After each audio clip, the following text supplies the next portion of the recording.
Welcome back to 20 Years of Billing Lessons. Today's lesson is about workers' compensation claims waiting on an adjuster. And there's one phrase I never want to see. Sitting on a case for weeks, waiting on adjuster. That phrase tells me where the case is. It does not tell me what we're doing about it. And those are two very different things. After more than 20 years in chiropractic billing, I've learned that workers' comp requires a different kind of follow-up. You're not always dealing with a claim that was simply submitted and then either paid or denied. You may be dealing with an adjuster and an employer. You may be dealing with a carrier and an authorization requirement. You may be waiting on a treatment decision or on records. All of that is normal. An authorization is where comp cases stall most often. Without it, treatment stops. Not slows, stops. The patient sits and waits, and so does the claim. But it means there are more moving parts. And more moving parts means more opportunities for a case to stop moving. That's the whole problem in one sentence. Here's the situation I see all the time. The office calls the adjuster. There's no answer. A voicemail is left, and the account gets documented. Left message for adjuster. And that's where it stops. Technically, somebody did follow up. But what happens next? In my experience, that's the part nobody writes down. Leaving a voicemail doesn't close the task. Sending an email doesn't close the task. Even speaking with someone doesn't necessarily close the task, not on its own. I want to know what we're waiting for, when we should expect it, and when we're following up again if it doesn't happen.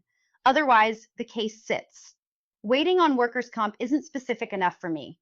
Are we waiting for an authorization? Are we waiting for claim information? Or on an adjuster to respond?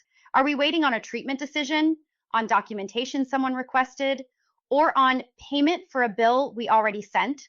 Those are completely different problems, and they need completely different next actions. If I'm waiting on an adjuster, I document who I contacted and when.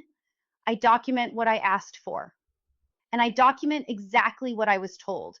And whenever I can, I want a timeline, because a timeline is what turns waiting into a plan.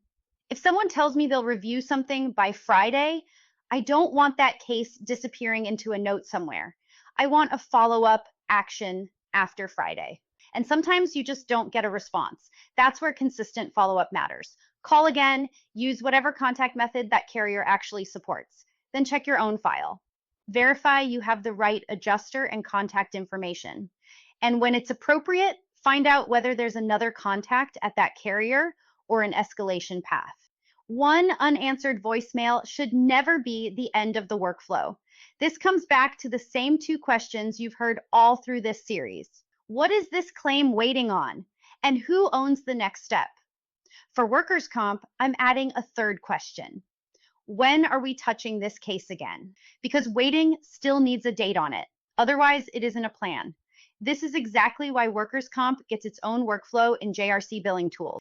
I want to see which cases need attention and which ones are waiting on an adjuster. I want to see where authorization is the problem before it turns into a denial. And I want to see which cases are running out of visits. There's a tab for exactly that in the dashboard. 3 visits or fewer left, because running out of visits mid-treatment stops payment just as cold as an expired authorization does. Same result, different cause. What I don't want is any of that buried inside individual patient notes where you only find it when somebody happens to go looking. I want it visible on one screen. The biggest lesson I can give you about workers' comp follow-up is this: waiting is a status. It is not a strategy. A workers' comp case may take time, and that part is outside your control. What is inside your control is knowing what you're waiting for, documenting what you've done, assigning the next action, and setting the date you'll follow up. That's how a slow case doesn't become a forgotten one.